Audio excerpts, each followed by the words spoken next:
आशा प्रार्थना भवन में आप सबका स्वागत है। मैं आलोक फिर से मैं आपके बीच में परमेश्वर का वचन लेकर आया हूँ।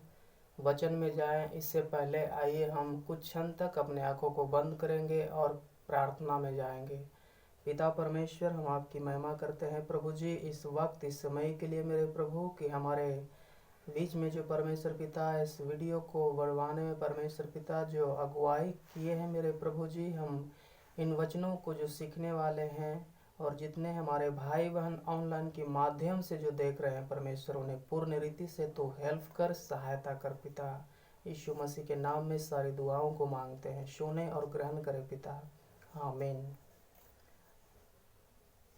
आज का जो हमारा विषय है वो वह ये है कि हम गलत सत्संग ना करें। फिर से मैं एक बार बताना चाहता हूँ कि हमारा जो आज का टॉपिक है वो ये है कि हम गलत सत्संग ना करें। अगर हम गलत सत्संग के बारे में अगर हम पढ़ते हैं तो बाइबल में पहला कुरिन्थियों उसका 15 अध्याय उसमें उसका 33 वचन में लिखा है कि धोखा न खाना बुरी संगति अच्छे चरित्र को बिगाड़ देती है।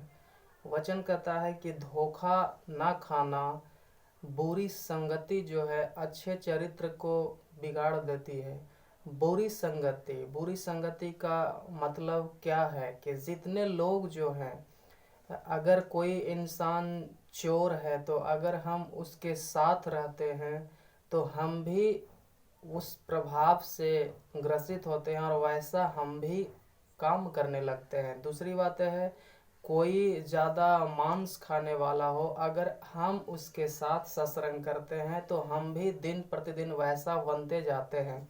तीसरा है, कोई शराब पीने वाला हो और अगर हम उसकी सत्संग करते हैं तो हम भी वैसा ही नशे में डूबते चले जाते हैं। कोई गांजा पीने वाला हो, अगर हम उसके साथ सत्संग करते हैं तो हमारा भी जीवन उस प्रकार से हो जाता है। कोई सिगरेट पीने वाला हो, बीड़ी पीने वाला हो या गुटखा खाने वाला हो, खैनी खाने वाला हो, इस जितने भी प्रकार के जो नशा है, अगर वैसे लोगों के साथ जो ये चीज़ कर रहे हैं, जो इस चीज़ में जो फंसे हुए हैं, अगर हम वैसे लोगों के साथ सत्संग करते हैं तो हम भी उस चीज़ में, उस बुराइयों में, उस पाप में गिरते हैं। अगला है कि अगर किसी का कोई मजाक उड़ाता है तो अगर हम उसकी सत्संग करते हैं तो वो ही प्रभाव हमारे ऊपर पड़ती है और हम भी वैसा ही बनते चले जाते हैं। कोई 2 नंबर का काम करता हो, अगर हम उसके साथ सत्संग करते हैं तो हम भी वैसा ही बनते चले जाते हैं। कोई ज़्यादा घूमने वाला हो, अगर हम उसके साथ सत्संग करते हैं तो हम भी वैसा ही बनते चले जाते हैं।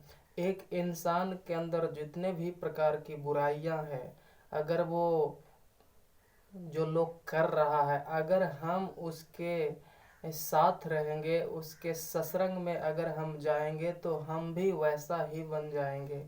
वचन में इस प्रकार से लिखा है कि धोखा में न रहना, हमें धोखा नहीं खाना है। हो सकता है आप ये सोचते होंगे कि हम खराब नहीं हैं, हम चाहे जो भी जैसा लोग रहे हम रहेंगे उसके साथ, लेकिन हम कैसे कहला सकते हैं जब हम खराब है ही नहीं तो। लेकिन वचन कहता है कि तू धोखा में न रहना। हो सकता है कि हमारी गंदी आदतें हमारे अंदर ना हो, लेकिन अगर हम किसी के साथ सत्संग करते हैं तो अगर हम गंदी आदतें हमारा ना हो तो हम उसके साथ रहते हैं तो हम वो चीज़ ना करते हुए भी हम उस सबके नज़रों में बदनाम होते हैं और गिरते हैं। क्यों? क्योंकि लोगों को कहना शुरू ये करता है कि जब वो गलत कर रहा है तो जब इसके साथ ये रहता है तो ये क्यों नहीं करता होगा, हम कैसे विश्वास करें।